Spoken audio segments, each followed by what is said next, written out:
అందరికీ praise lord. ఈరోజు దేవుడు మనకిస్తున్న వాగ్దానం నిర్గమకాండం 3:14.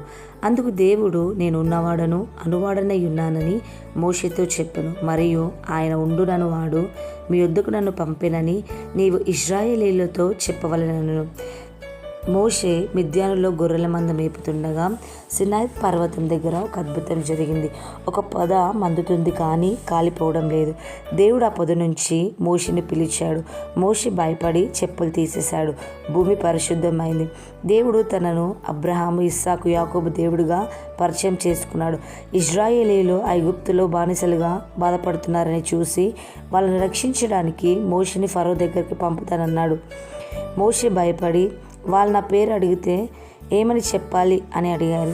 అప్పుడు దేవుడు, నేను ఉన్నవాడను అనువాడను ఉండునను వాడనని చెప్పాను. దేవుడు తనను తానే నేను ఉన్నాను అని చెప్పాడు. ఆయన స్వయంభవుడు, ఎప్పుడు ఉండేవాడు, మారనివాడు, ఎవరి సహాయం లేకుండానే ఉండేవాడు. ఆయన మొదలు లేదు, ముగింపు లేదు. నేను ఏమిటో నేనే. ఆయన ఏది ఆధారపడడు, ఆయనే అన్నిటికీ ఆధారం. ఉదాహరణకు, ఒక చిన్న పిల్లవాడు తల్లిని నువ్వు ఎవరు అని అడిగితే అమ్మ నేను నీ అమ్మను అంటుంది. సింపుల్గా స్వయంగా ఉన్నదాన్ని చూపిస్తుంది.